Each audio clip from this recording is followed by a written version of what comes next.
My name is Alyssa. I've been married to my husband, Smith, for 3 years. I work as an insurance sales agent. Although I have flexible hours, I work on commission.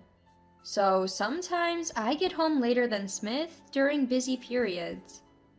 Smith has always been there for me, running his small business.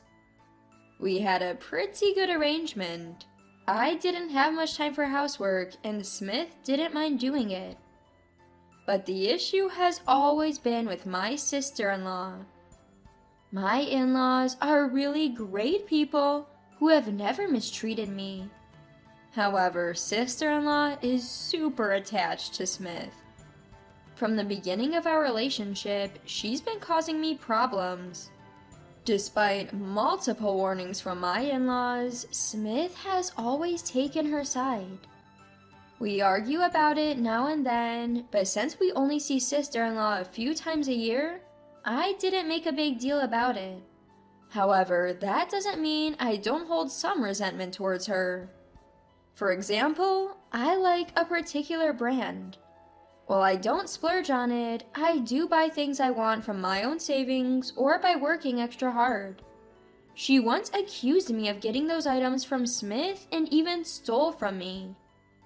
This happened when we went to my in-laws' house for a Christmas visit.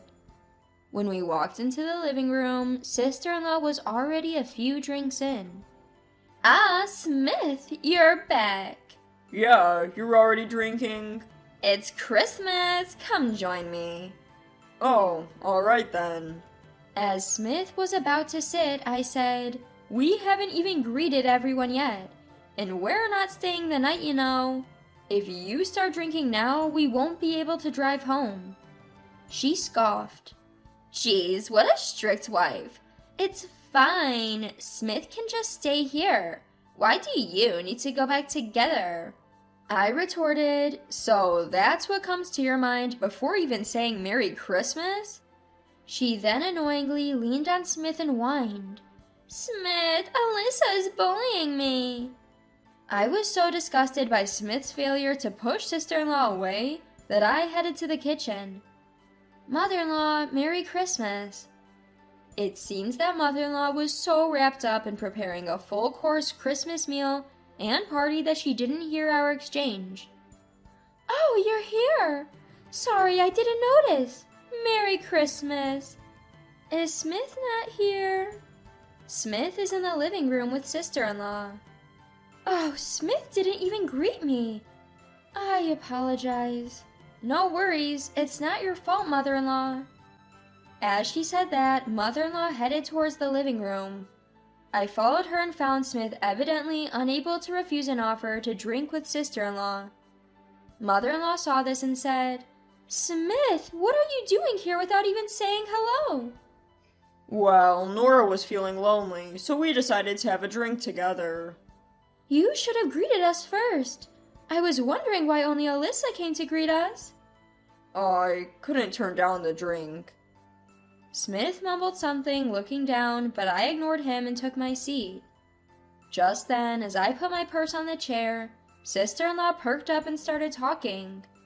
"Wow, is that a new purse? Nice." I had a bad feeling and promptly placed the purse back on my lap. Sister-in-law looked visibly annoyed and said, "I can't afford one. Smith, I want one too." Well, I didn't buy it. "Then give me Alyssa's." "What? How dare you say that? You don't have to give it to her. It's expensive, right?"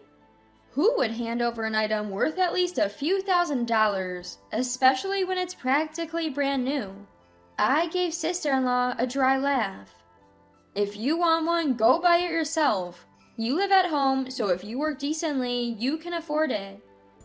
True, sister-in-law lives at home but only works part-time about 3 days a week. She probably can't even afford the cheapest purse I own. This new purse was a favorite of mine, reserved with a deposit as soon as I heard from the shop clerk that it was coming in. There's no way I would easily give that up, especially not to sister-in-law. Then Smith started saying something outrageous. Hey, give that to Nora. What? You have plenty. It won't hurt to give away just one. Do you even know how much it costs? If you have so many, what's the problem? No way! I even paid a deposit to get this. Stingy! So stingy. Could you please not talk like a child? Are you even an adult? I just started using this brand new bag, so I can't give it away. I have no intention of giving away any of my other bags either. Stingy! With that, sister-in-law stormed off to her room. Smith also stood up, following her. You went too far, and since you're not giving it, you should apologize. I won't see my sister-in-law after Christmas, so it doesn't matter. I thought, but I was wrong. A few days after Christmas, as I was preparing to go to a hotel lunch with my friends, I opened my closet to grab a purse, but it was missing from the bag where I'd stored it. Frustrated, I went straight to Smith's place. Smith seemed upset to see me walk in, but began to look anxious when he noticed I was holding the empty bag. What? I don't know anything about it. Maybe you left it at your parents' house? I haven't even said anything yet. Don't you know? You gave it to your sister, didn't you? I told you, I don't know. Maybe you left it somewhere, like at your parents' house. Fine, I'll search your parents' house then. I'll also call them. If I don't find it, I'm reporting it to the police. It's an expensive bag. If someone broke in, that's a big deal. Smith turned pale at the mention of the police, but quickly retorted, Even if the same purse is there, maybe Nora bought it herself? I took a card out of the shopping bag and showed it to Smith. It's a limited edition with a serial number. There's no way it's the same. I didn't know that. My sudden visit surprised them, but they let me into my sister-in-law's room when I explained the situation. My purse was easily found in the messy room, but it was in terrible condition. The bag had remnants of food and drink stains, and it seemed beyond repair. Even my mother-in-law was at a loss for words. Suddenly, my sister-in-law, perhaps realizing someone was in her room, barged in shouting, "What are you doing? I told you not to come into my house." "Just give me back my purse." "Actually, you can keep it. Just give me the money back." "What are you talking about? I bought it." Probably coordinated with Smith. When sister-in-law said that, she had a smug look on her face and seemed quite pleased with herself. So I told her the same thing I had told Smith. "I've already explained this to Smith, so you should pay me back." "But Smith gave it to me. It's mine, and it was a gift, so it doesn't matter." Here was my sister-in-law acting like a child, even in her 30s. It was more pathetic than annoying at this point. My head was starting to hurt, but wasting a few $1,000s was out of the question. "Alright, I'll file a police report. It's theft, right?" Mother-in-law was the one who reacted. "Please, no police. She's still my daughter. I'll cover it, and Nora can pay me back from her salary. Please." Mother-in-law looked at me with tearful eyes. It tugged at my heartstrings, but I couldn't let it go. How about sister-in-law pays from her salary instead? If there's even one late payment, I'll file that police report. "What? Why should I pay?" "Be quiet. I won't let her go out, so I'll manage her bank account that her salary goes into until everything is paid back." "This doesn't make sense." I left mother-in-law to handle the situation and went home, still pondering how to deal with Smith. Then a plan came to mind. I'll probably end up divorcing him, but it doesn't matter anymore. The day of reckoning was approaching. Months later, the day had come. We had gone to my in-laws' house for some reason. Today was the day our new home would be finished. We had been invited by my in-laws to celebrate, and my bag was packed with divorce papers. The atmosphere was pleasant at first during the dinner. I might not even have to hand these divorce papers over, I thought. But Smith disappointed me as usual. Hey, I wanted a house too! Give it to me! Just as I suspected.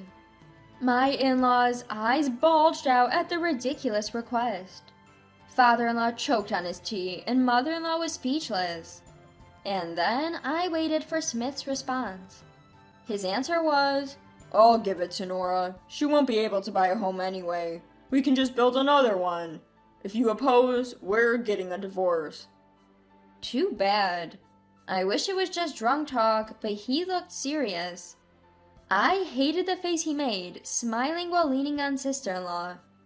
Sighing, I said, Fine, let's divorce. You can have the house. What? Yes! Yay, I got my dream home! Sister-in-law was jubilant, but I didn't care. You get your dream life with sister-in-law in our home, Smith. Yay, Smith! The contrast couldn't have been starker. A jubilant sister-in-law, a frozen Smith, and me. I handed over the pre-filled divorce papers with a smile. Would have reconsidered if you'd objected. Good luck. Smith seemed to realize what I meant and seemed deeply apologetic, but I had already left the table and didn't look back. In hindsight, maybe I should have watched his reaction. A few days later, we discussed asset division through lawyers. My in-laws must have talked some sense into him, as he agreed rather easily. Months have passed. I was living alone in an apartment I bought before marriage, peacefully taking care of my cat. Then, sister-in-law shows up. When I opened the door, there she was, deeply apologetic. I'm sorry, help me. Who are you? Don't talk like that, we were family once. I don't recognize people like you as family. You're the one who said that, right? Besides, we're divorced, so we're literally strangers now. Please, I can't make it on my own.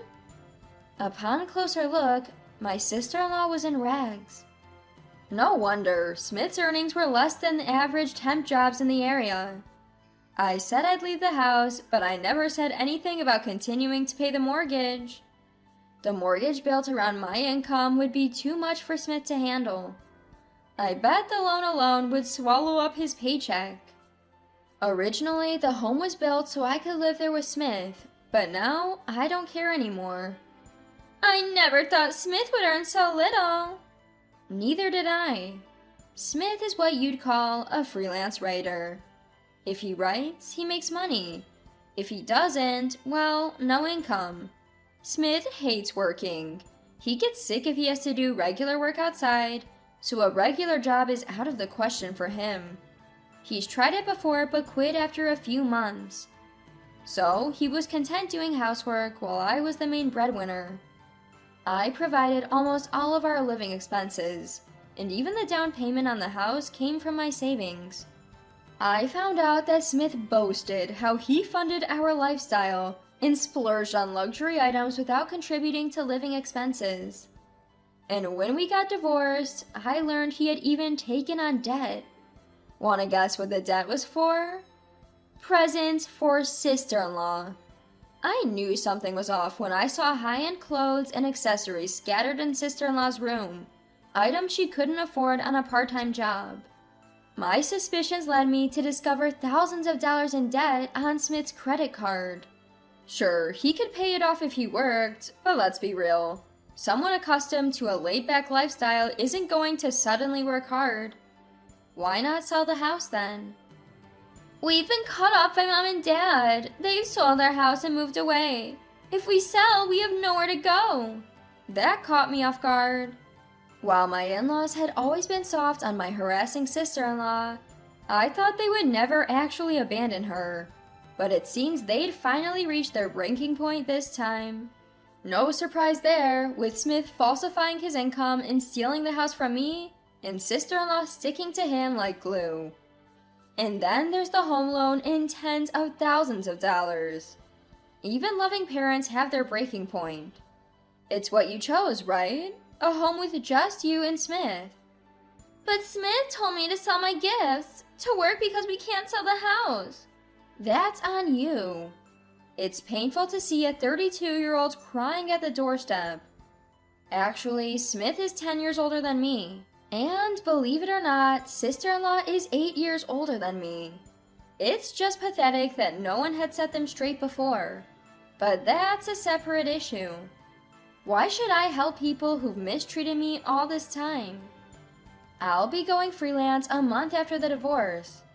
I have my professional connections from my diplomat days, so I'll be just fine. But that's for my future, not for the downtrodden sister-in-law standing in front of me now. Please, can you at least take over half the mortgage? I couldn't help but burst out laughing, which enraged sister-in-law, her face turning beet red. What the heck? I'm begging you. Let me make this clear. No, I won't pay the mortgage. Why should I pay for a house I no longer live in? But you're the sister-in-law. So, I'm no longer your sister-in-law, got it? If you keep this up, I'm calling the cops. Do you want a criminal record too? My sister-in-law was startled by the mention of the police and scampered away. It's likely that Smith and she will have to fend for themselves from here on out. They're both adults. They should get what they want with their own efforts.